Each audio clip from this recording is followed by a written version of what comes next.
Mindfulness. You may have heard this term before, but what does it really mean?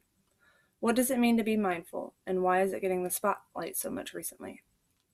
John Kabat-Zinn, who is considered the grandfather of mindfulness, defines it as the art of conscious living. Sleep researcher Ethan Green believes mindfulness can lead to one taking charge of their busy mind, and with practice, it can help them to easily calm their mind and relax their mental state.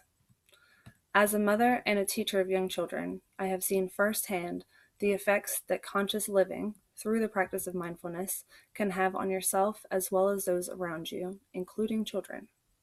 Since I first heard about this simple technique, I dove headfirst into learning as much as possible and attempting to utilize it on a daily basis. I have employed mindful techniques to help myself savor the moment I am in, to help myself regain composure during difficult times, and to help focus or calm my mind. And you can too. Today I will share with you some of the many benefits that one can gain through the practice of mindfulness, as well as sharing some easy techniques you can use if you are interested in trying it for yourself. The practice of mindfulness can benefit your life by improving your mood and increasing self-awareness. It can improve attentiveness and relationships and help with relaxation and sleep. In 2010, a study was published in the Consciousness and Cognition Journal that showed that only 4 short sessions of learning and practicing these techniques were enough to produce a wide range of lasting benefits. These benefits included heightened moods and increased awareness through a mindfulness-based stress reduction program. This combined mindfulness meditation and gentle yoga. The premise behind this idea is that if you cannot recognize your feelings, you cannot conceivably control them. Becoming more self-aware helps a person recognize and process feelings as they come and go without getting too entangled in the emotions or allowing these emotions to dictate behavior. Mindfulness educator and pioneer Jan Weintraub recommends that mindful practices can benefit people of all ages and that it can be especially helpful for young children as they develop self-regulation skills. She also adds that continued mindfulness practices can generate overall feelings of acceptance, gratitude, and self-respect. Mindfulness and self-awareness can also lead to better attentiveness and improved relationships with those in our life. Oftentimes, the brain must deal with lots of distractions that can lead to overstimulation. When our brains are overstimulated, we may be less able to focus on what is happening around us and with those in our life. Researchers from Harvard Medical School, Massachusetts General Hospital, and the Massachusetts Institute of Technology conducted a study with 12 healthy volunteers who were split into 2 groups. One of the groups completed an 8-week mindfulness program, and the other did not. They found that the group who practiced mindfulness had greater working memory and was able to quickly remember and incorporate new facts easier than the group that did not.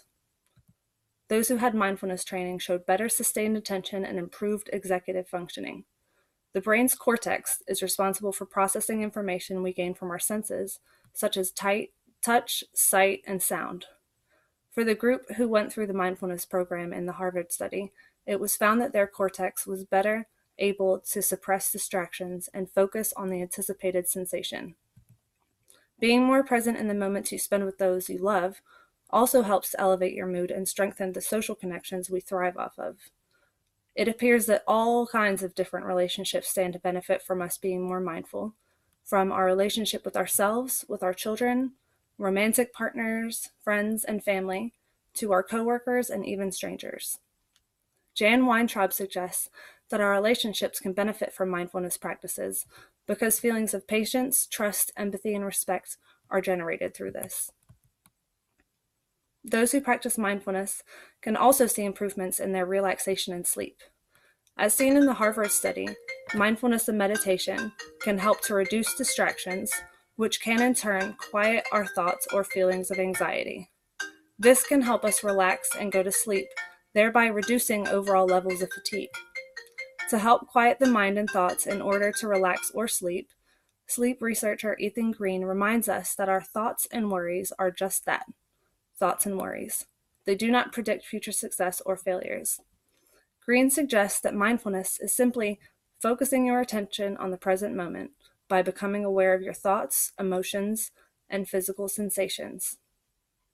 It is helpful to focus on the present moment rather than the past or the future, and by focusing on the specific sensations associated with relaxing or with lying in bed is a good place to start.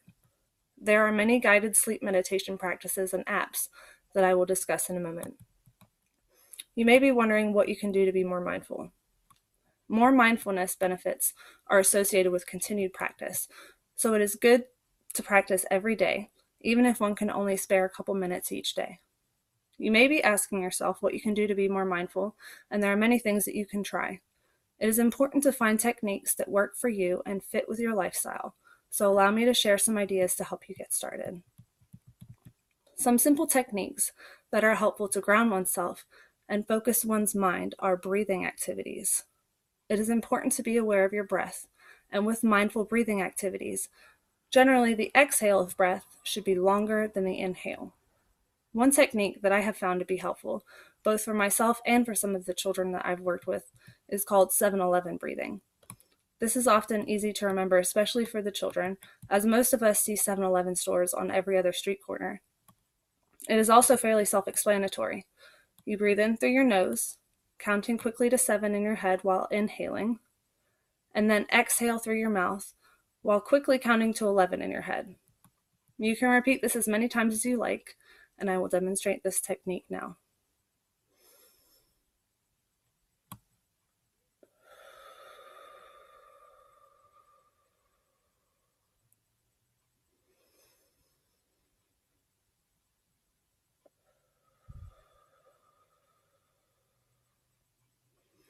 Many people also choose to practice yoga to help ground themselves. Yoga incorporates meditation and the focus on one's breath with light exercise. There are also very effective grounding exercises that can help one work through difficult emotions and troubling thoughts, which focus on bringing attention back to the moment that is happening right now. A good practice is to sit comfortably and close your eyes for a few moments. Breathe normally and try to focus on the sensations around you. Try to consider 2 or 3 sounds or noises that you can hear, 2 or 3 sensations you can feel, and 2 or 3 scents that you can smell. Then, slowly open your eyes and take in 2 or 3 things that you can see around you. By forcing yourself to notice different sensations around you, you are focused on the moment you are in and the environment that you are experiencing. Another set of techniques that are especially helpful for improving relationships with ourselves and with those around us are called caring techniques. Susan Greenland and Annika Harris have created a wonderful resource of various mindfulness techniques for people of all ages called Mindful Games activity cards. They have some great caring techniques for mindfulness. These ideas and games can be a simple way to easily incorporate mindfulness into family activities. 2 of my favorite of these activities are gratitude practices and positive affirmations. Gratitude practices involve thinking of all of the things that you are thankful for in your life, especially things that we normally take for granted, such as our health, our senses of sight or hearing, or that our basic needs are being met. I have found that this practice helps me notice my world from a different perspective and to express gratitude for the relationships, abilities, experiences, knowledge, and possessions that I am blessed with. This leads to the practice of frequent positive affirmations, which highlight the importance of being kind to yourself and to others and exuding positive energy. In the Mindful Games activity cards, an example of this is essentially a mini pep talk where you choose the words to fill in the blanks of phrases like I am, I can, I have, and I will. The point is to think of the positives that are present around you, and although this was an example, positive affirmations can be anything that resonate with you.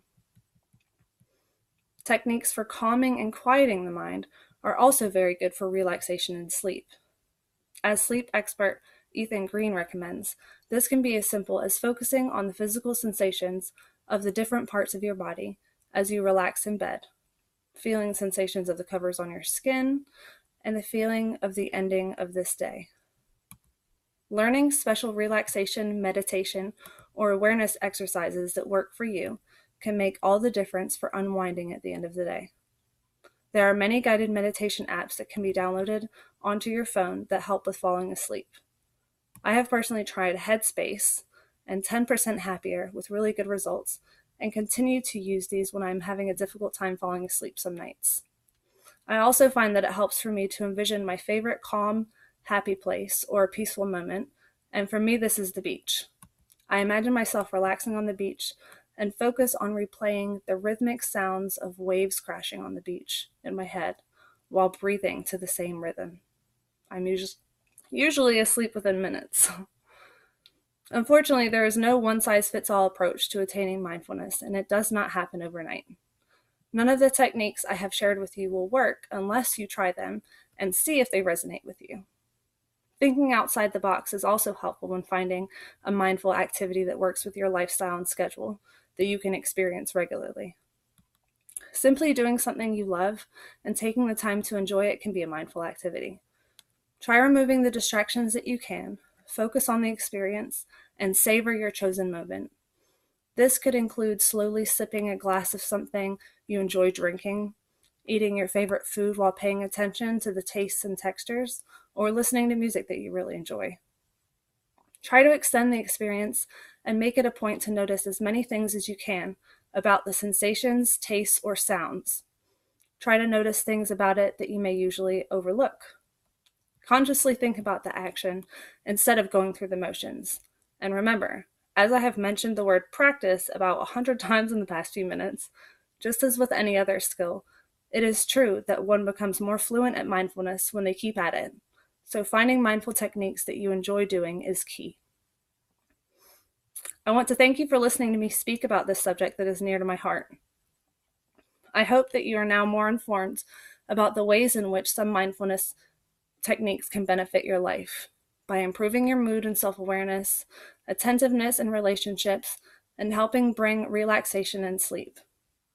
I urge you to try some of the techniques I have mentioned on your own, such as 7-Eleven breathing, positive affirmations, or grounding exercises, or to try out your own ideas.